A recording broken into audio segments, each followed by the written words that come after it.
Hello, everyone, and thank you so much for joining us on this rainy evening, but well worth it, I'm sure, because Yasmin Le Bon doesn't really need an introduction from me, but she is fantastic, and she is one of the all-time great supermodels, and she's also incredibly properly nice, but a little bit ridiculously modest, as you will discover. Yasmin, first of all, where are you talking to me from? From my pokey, grotty, messy little office that I didn't think about. I mean, Amber came in here and went, "Mom, really? Really?" Because you're not really much of a Zoomer or even a telephone person, are you? I mean, it's not that I'm a Luddite, but I really get it. But I just don't need the extra anxiety in my life, I think, I kind of got enough going on. I'm not a great multitasker, Lisa. I can't deal with everything. You see, here's the modesty kicking in already, and the self-deprecation. I live on an emergency only basis. Yasmin, I'm really interested because you're always doing yourself down. You're always underselling yourself, and yet you've had this spectacular career and an incredibly long career. How does that happen if you're not selling yourself a bit? Good luck. I mean, the right time, the right face, the right place, the right time, working hard. Also, yeah, I didn't just fall into it. Exactly. I was incredibly interested in it. My father taught photography, and so had been surrounded by amazing images my whole life. From the age of 13, I would spend my Saturday job money buying Vogue. Okay, and maybe perfume and maybe quite a lot of cigarettes, but I was obsessed. So before I started even modeling, I knew all the photographers, I knew all their names, I knew their lighting, I knew hair, makeup. I was obsessed with the designers. So, I came from a generation of models who didn't just sort of fall into it. Like I did actually really have a deep passion for it. But were you scouted, and where, if so, where? Sort of not really. I mean, I was scouted in Oxford and did it just for sort of like extra fag and booze money. But then aged what? How old? I was about 16, 17, but by 18, 19, I took myself to London. Luckily, the only agency I knew was Models One, who happened to and they're still my agents to this day. And I walked in there like a drowned rat, I didn't have an umbrella, pouring with rain, and they took me on, and within a week I was working. What is scouting actually for the uninitiated? Does someone come up and tap you on the shoulder and say, yes, we're going to make you a star? Well, they may pass you a card or something. Actually, weirdly, at the age of about 13 in Paris, I was scouted, but really, threw the card away because, I was on my own. But, at 13, I was 5'9", so fair dues. The guy would not have had a clue. But yes, generally, I mean, nowadays it's nice. You tend to get nice, they're nice people. My own daughter did some scouting, for Models One. So it's all very nice. This is your youngest? My youngest, Lula. She worked at Models One for a number of years, and she absolutely loved it. And yeah, it's somebody does tap you gently on the shoulder, and have you thought of it? I mean, there's so many people. Day to day, I look at people and I think, wow, I wish I actually had the balls to walk up to them and go, have you ever thought about? But I don't. You've got to be a particular kind of person. But I mean, a lot of we're used to reading about the tragedy of models, whose lives didn't sort of map out in a very happy way. But for you, modeling has been really pretty much all the way a good thing. It's been amazing for me. I couldn't have wished for a better career, actually. I mean, I don't think anybody thought that they were going to, actually be working past 25. I mean, I didn't even think there was life past 25, to be honest. And then I realized once I started having kids, and I married a guy who traveled a lot. So being self-employed was amazing. It was actually fantastic. I could say yes or no to anything. Of course, it's incredibly hard to say no when you're self-employed. Yeah. The tricky thing. But you met Simon through modeling, didn't you? Because didn't he see you on a cover? Yeah. And then tracked you down. What a cliche. We are such cliches. It hurts. Well, you're not, Yasmin, because you've stayed together. I mean, that's what's funny, you mentioning the fact that, I don't think you ever do really see the not victims, but the things that don't go well in modeling. It's almost, I think with music, maybe you see it, but with modeling, you don't see the price that people can pay emotionally with the work that we do. It's a very, very odd space to be in. You've got to be, you really do need incredibly thick skin. So you can't take things personally. You have to be very forthright. You have to have a great deal of confidence. You have to show people how to treat you. You know, it's an industry full of young people, but they're not young. You know, they're old people. I mean, you know, when I was 19, I was like a 39-year-old. You know, in my head, emotionally. Yasmin, as a sort of, you know, say a 19 or 20-year-old, how do you teach people how to treat you properly? I think that's such an interesting take on it. I've no idea, but I was obviously fascinated with psychology and people. So I always have been. For me, I find everybody endlessly fascinating, their stories. So I quite quickly realized that, number one, I wasn't the prettiest or the most photogenic or the thinnest, but I was quite expensive. So damn it, I needed my teams on side. I mean, I need them to care about me. So within, you know, 10 or 15 minutes walking into a studio with complete strangers, I needed to open up. And the minute you open your heart, everyone else opens their heart. It's just the most basic kind of wonderful human psychology. And so you get your team on side. And I learned very quickly the cues, the things that you need, you know, how to behave with people, how to get the best out of people. And, you know, really selfish. I just needed the help, really. I still do. You are a nice, you really are. I've never heard I've only heard ever good things about you from people who work a lot with you. I don't even know whether that's a good thing or not. That's not very rock and roll, is it? It's not very rock and roll, but I think that's probably helped your career. I mean, I need to work. I'm going to be so rock and roll when I get older. Honestly, give me another 10 years. If I make it another 10 years, I'm just going to be a nightmare. I think you'll be entitled to be a nightmare then. But in the meantime, just going back to the early 80s, because it's so interesting, because you slightly preceded the supermodel era. So yeah. I don't know what the scene was like then. We're talking about sort of 85, are we? That kind of. It was a weird time. It was a weird time. I mean, I was still just really a jobbing model then. So would you have been doing catalogs? Fashion was weird. I did tons of catalog. I mean, just awful stuff, but it's great. You learn your trade, you learn your craft. You know, if you can make that really hideous crimpling dress look great, you know, yes, you've learned a great deal. Okay, can you just a little aside there, for a tip for all of us, please? How do you make a hideous crimpling dress look great? Smoke and mirrors. I mean, you need a fantastic photographer and, you know, great hair and makeup, obviously.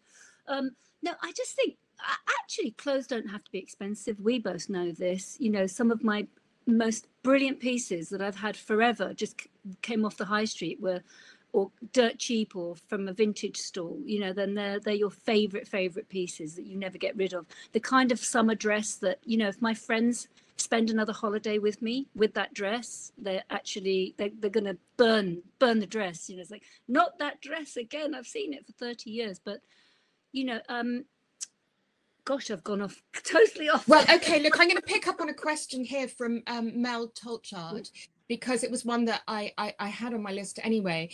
I think you were talking about being thick-skinned a little bit earlier on. We've talked about this before, how you coped in the early days as a young, vulnerable woman, because, you know, young girls are particularly sort of self-conscious, I think, very often. How did you cope with the very chauvinistic attitudes in the modeling industry in the 80s? I mean, very chauvinistic until very recently. I think I was really lucky. Well, actually, of course. I mean, I feel blessed that I've been in the industry I've been in, because it's very woman heavy. And like so many other industries, my voice has to be heard. I mean, I think I've got this incredible resting bitch face that I look like I'm about to devour you. I've worked on the light and fluffy thing, but I look directly in people's eyes. Did you even do that when you were 20? Yes, 100%. But if you met my father, you'd know exactly where I got it from. God bless him. He I mean, he brought his two daughters up to be strong and confident. And Yeah. we were. In that respect, we were. There was no way I was ever going to let anybody make me feel less of myself. And no matter how I felt actually about myself, but the front was always there. Okay, so unpicking that a little bit, you know, when you go to I love it. This is like free therapy. Every time Lisa talks to me, I'm like, I feel like I should be paying for this session. Or I should pay you for the answers. But when you're going for a casting, whether it's for an editorial or it's for a catwalk show, I don't know whether you ever had this, but I know plenty of models who are absolutely incredible looking, really so skinny, and were told, sorry, you're too big. Yeah. I mean, how do you deal with that? It's happened to everyone. And you know what? You learn to let things bounce off, and there are moments when they really can't. And I've had them. I've had, you know, because I kept having babies the whole time. You can imagine. Yeah. My size was going up and down. She's had a baby. You know, one season I was still pregnant. I was doing raincoats the whole season. It was, which was really lucky. It was the right season to be doing raincoats. But you know, it got to me too. I mean, I had one season I was incredibly tired, and just the wrong thing was said to me at the wrong time, and that was it. I got very emotional, left. In fairness, the stylist and the designer came out and apologized. But I've heard horror stories. I've heard from really big models who I assumed just would have somehow nipped that in the bud. I don't know. I don't know how you do it. I think you just have to stop people in their tracks. And from literally the receptionist onwards, I make a point of making a connection with each one. So I think it's important. They're just like lessons of life. Don't overlook anybody. And I always say it takes a particular kind of arsehole to treat you in a different way than you have treated somebody. You know, it's never occurred to me before, but you've created this incredible, well, you've nurtured this incredible family around you. You know, Yasmin and Simon have got 3 daughters who still sort of live at home with them, really, don't they? I mean, you know, even though Saffron's got a cottage, but it backs onto your garden. She's at the end of the garden with the partner and the 2 babies. So Yasmin, unbelievably as a granny. Yeah. My niece lives with me with her boyfriend. She's been with me nearly 7 years now. Tallulah's best friend lives with me. Amber lives with me too. And Tallulah, yeah, we're a big commune. But it's, you know, I wonder if your ability to create a family has something to do with the fact that when you go on shoot, in the old days, when you would go on shoots for a week, say for Vogue or Elle or whatever, you would have to create this family with the stylist, the makeup artist, the hairdresser. Oh, you do. You get incredibly close very quickly. It's amazing. I mean, Amber and I were joking about this the other day. We were on a shoot together, and we were opening up about. She was opening up about things to people. I'd never seen her open up in that way. It was extraordinary. It was wonderful. It's a real exchange of emotions and ideas. But you have to do that in this business because, you know, I've got less than 10 or 15 minutes to really connect. Sometimes you have, you know, I've got an 8-hour day. And we've got to very quickly get into making images that are going to be lasting. So we don't have time I haven't got 2 weeks to get to know people. I've got 15 minutes. I think one of the other amazing things about you was that, so as we've discussed, you were very successful in the 80s, but slightly before the supermodel era, and then along come Christy and Naomi and Kate, not Kate, she was a bit later, Linda. And you slot right on in. And even though you're having these babies, and they at that time are all, you know, single women having the time of their life, not getting out of bed. They had no idea what I was going through. How did you do that? How did you take this? I would be partying, and then I'd be, you know, zapping back. I mean, it was they only later on when they started having children did they go, wow, I now think about you. How did you do it? And I kind of go, I don't really know. You know, my mother-in-law, God bless her, lived with me for the first 2 years. I couldn't have done it without her. But yeah, it was challenging.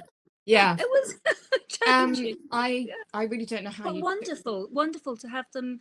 you know, I was lucky. I was so incredibly lucky to have them. I'm just diving into some of the questions. There's some great questions coming in. Sorry, let me just see who sent this one. Joe West has said, curious to know whether you learned anything about fashion from your girls. That's really cute. So you imagine it's a one-way street, and of course it's not.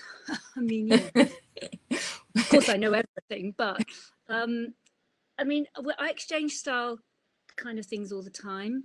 My youngest in particular, she loves great t-shirts, great socks. We're quite masculine about things and quite sporty, and I love all of that. Mind you, Amber today, really, God bless her, I was going to wear my favorite bright green ninja t-shirt, you know, turtle ninja, and she just looked at me and went, Ma, you can't wear that. You just can't. I know it's your favorite t-shirt, but you're not used to this, and you just look like a green blob. I love that she's styling her super. It was so sweet. You know, had she not actually asked me, I think she was a bit worried. She knew I'd wear something like my green ninja t-shirt. Do you think you take more risks now? I mean, look, your eyebrows. I probably. Okay. I was going to say, did you not mention the elephant in the room? I was waiting for you to mention them. Okay. I mean, this happened. This was hysterical. A great editorial job came in at the last minute, and I always blame this. I go, yeah, well, you know, I was doing it, you know, I was up for doing this editorial job, so I bleached my eyebrows, and then at the last minute, it didn't go through, and I've been left with these bleached eyebrows. The reality is, I got bored. The editorial job didn't even know that I'd done this. I got bored and I decided to bleach my eyebrows. There you go. I did it. I mean, it's easier than cutting all my hair off, right? So you do still love taking risks. I love it. I love it. I do. I also love being sort of slightly looking like an alien. I mean, you know, it's a whole Bowie thing, isn't it? If you're my age, of that era, you love to just I don't know, I love wrong-footing people a bit, I suppose. Yes. And I think when I came to do the interview for Stella, I mean, interesting, one of the things you said you don't really do anymore is really classic. You can't. Yeah, I find that super tough now. Even things I thought I could wear a few years ago, I just can't. I can't touch it. I mean, it makes me look like a grandma, and I am a grandma, but it makes me feel old, and it does something with my shoulders. Maybe it just sort of brings me down. So and my wardrobe is now, I keep looking at it every year, and things, I'm having to pull things out. I think I have to be more adventurous, actually. And it's not that you have to, the whole look has to be like that. It's just pulling one or two things out that have character, that you really, really love, that kind of bring your character to the fore. So you can have those classic pieces with a bit of a twist, but you know, you can have some bonkers things too. I mean, hello, look at your glasses. We're not mentioning those gorgeous glasses. That's because I need them to see. Do you? I need mine to see as well. Look. I mean, do you? These are my go-to. This is. Oh yes, I've seen. This is one of my tips now. You know, because I don't normally wear any makeup at all. Glasses go on. Now, yes. I think they instantly make me look more interesting, and because the photochromatic, the lenses start to go dark. That's a very good tip. That really is. Been told I'm being told I can't wear them the whole way by my daughter. Do you follow trends still, or did you ever follow trends? I mean, I look at them. I always think I'm more interested in the fact that trends just keep coming around. So I find that fascinating. I don't want to sound like the old person who goes, oh God, I can remember when that first came around, because actually, generally, the first time it comes around, it's not so great. Actually, it's probably better the second or third time things. Interesting. And that's you know, the fabrics have got better, the technology's got better, the cuts got better. So I think that's quite interesting. So I never say never to anything, but I'll give it a go in the privacy of my own home. There's a lot of disbelief in the questions about your age. I mean, you are like a laboratory sort of specimen, Yasmin. You are the most youthful looking 56-year-old. and not. People really want to know properly about your beauty routine. So what skin products do you use? I use everything and anything. So I was blessed with good genes. You know, it's all down to mum and dad. That's it. I have honestly royally tried to abuse this, and you can see the abuse if you get close. No, you can't. You take can't. the slap off and you can see it. But you know, I've really got into cleansing. I mean, I really used to clean my skin because I used to. Oh, cute. I've got a whole load of mutts here. You know, I'm so surprised we haven't had that. Never barks. Yes, okay. Love dogs. I've got loads. I've got noisy ones too. No, I've realized that cleansing is actually important. When I used to work a lot, I used to wear makeup every day. I obviously used to cleanse. Now I don't. I went through a phase where I wasn't really doing it properly, and I now realize that all those skin creams that you put on, they just mean nothing if they don't go on a clean face. I know that sounds really obvious, but I get it now. But I use everything. SPF, do you always use SPF? I mean, I should. I do. When it's sunny, I do. I mean, you're half Iranian, so you've got good olives, strong. Yeah, olives. but I've got you know those age patches now on my face, which I'm not particularly happy about, I have to say. And I do put what I can't. I find it very difficult to have anything that's waterproof on my skin. I find that very irritating. So, you know, there are good products. You know, Biotherm, La Roche-Posay, Shiseido. You know, they do really good skin things, I think. And what about the sprinkle, you know, Botox or any of those things? Yeah, except you can see I really need to see my guy. It's a bit too natural, this face right now, I have to say. Yeah. I guess I do like a little bit. I am so blessed. I do a little bit here, like once every 6 months, just to keep on top of it. And particularly, you know, the summer, because you spend the whole time frowning. Yeah, and exercise, because you've sort of developed your own exercise routine, haven't you? Because you've got a bad back. You know, I've done the classic over the years, over exercise, really hurt myself, had to go through years of not doing it, got back into it again, years of fighting, doing martial arts, really, and I spent a lifetime doing a ridiculous job. You know, because people knew I danced, and in the 80s we didn't have a lot of retouching, so and it was all about being effusive and energy, working with Bill King. I would spend all day bouncing, doing balletic leaps, boing, boing, boing, like this, in stiletto heels on concrete all day long. Who does that? Nobody does that. That's insane. So the payback is now, and the back has suddenly in the past 2 years it's really degenerated. And the pain just got, you know, to the point, the pain got too much. And now also it stopped me moving in the same way. So I've had to rethink everything. I do think as you get older, like, okay, a little bit of cardio is great, but just don't go overboard. Seriously, like 10 minutes is enough just to get the blood going. And then, you know, strength. And I think women always forget about upper body strength. I did for years and years. I didn't realize how important that little bit, not heavy weights, that little bit of upper body makes you work everything. It does. Are you doing Pilates or bar, or what's your I mean, I did Pilates for years. I'm one of those odd beings who got in trouble with it because I've got muscles that switch on but don't like to switch off, of course. I had to be the odd one who it didn't work for. But I do still use you know, a lot of those techniques, because I think they're really, really good. They're all grounded in really good science and a good place. But I just need to open the spine up now, and I need to be able to put my knickers on in the morning and my socks. And the grandchildren's, because you're really hands-on with them. Man, and they're getting like hefty little lumps now. Those are. Yeah.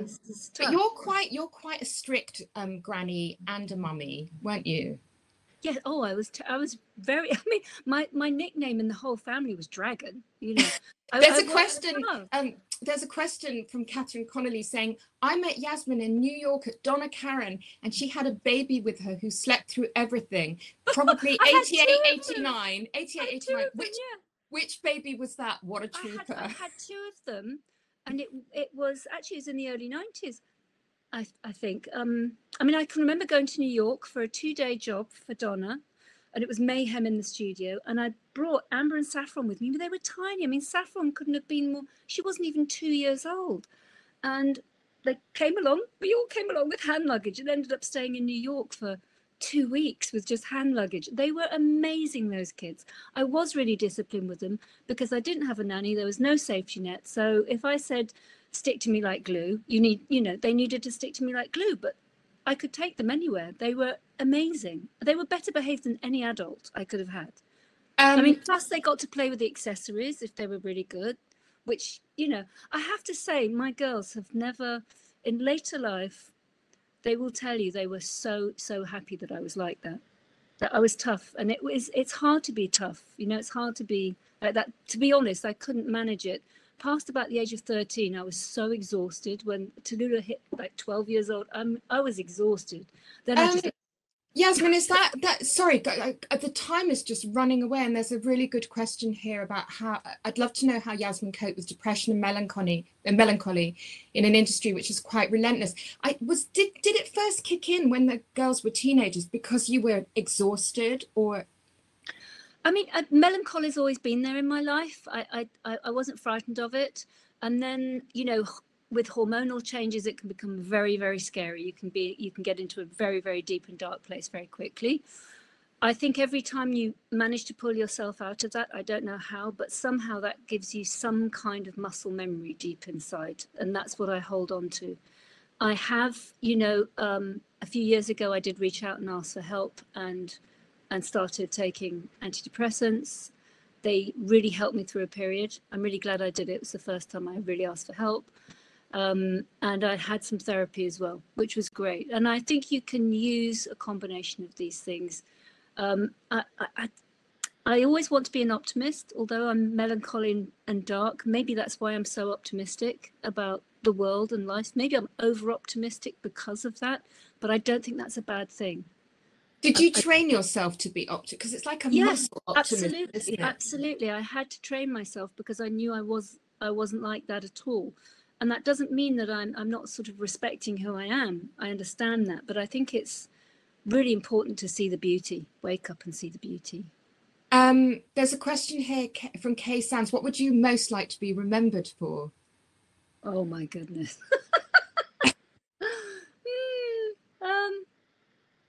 I don't know, honestly. Being loving, being kind. Yeah, my girls are my greatest achievement. Of course they are. And they are really wonderful girls. They're so lovely, your girls.